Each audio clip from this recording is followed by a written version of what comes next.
అత్తయ్య, జాను బ్యాగ్ లో tiffin box పెట్టలేదా? నాకేం తెలుసు, నేను పెట్టలేదు. మీతో చెప్పాను కదా బ్యాగ్ లో బాక్స్ పెట్టండి అని.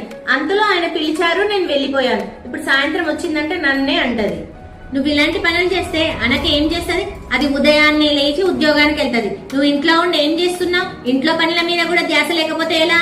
మీరు స్టార్ట్ చేయకండి. సాయంత్రం ఎలాగో తను వచ్చాక 4 మాటలు పడక తప్పదు. ఏదో ఒక తప్పు చేస్తది, మళ్ళీ నన్నే అంటున్నారు అంటది. ముందు ఇల్లు తుడుస్తాను, తర్వాత గిన్నెలతో ఉంటాను. అత్తయ్య, మీరు ఈ రూమ్ లోకి వెళ్ళి కూర్చోండి. లోపల తుడిచావా? తుడిచాను అత్తయ్య. సరే. చూడు, గది తుడిచి ఫ్యాన్ కూడా వెయ్యలేదు. కోడలా, నీకు ఫోన్ వస్తుంది. ఎవరత్తయ్యా?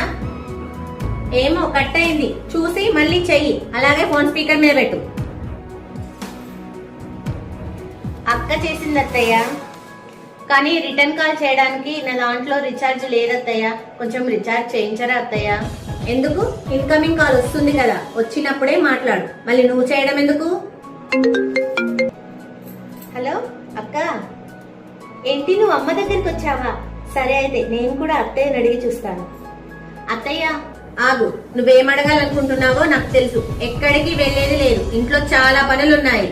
అత్తయ్య, రోజు అసలు నేనేం పనులు చెయ్యను అంటారు. ఇప్పుడు నా పుట్టింటికి వెళ్తాను అనేసరికి చాలా పనులున్నాయి అంటున్నారు. ఏంది మాటకు మాట చెప్తున్నావు? వెళ్ళి పనులు చేసుకోపో.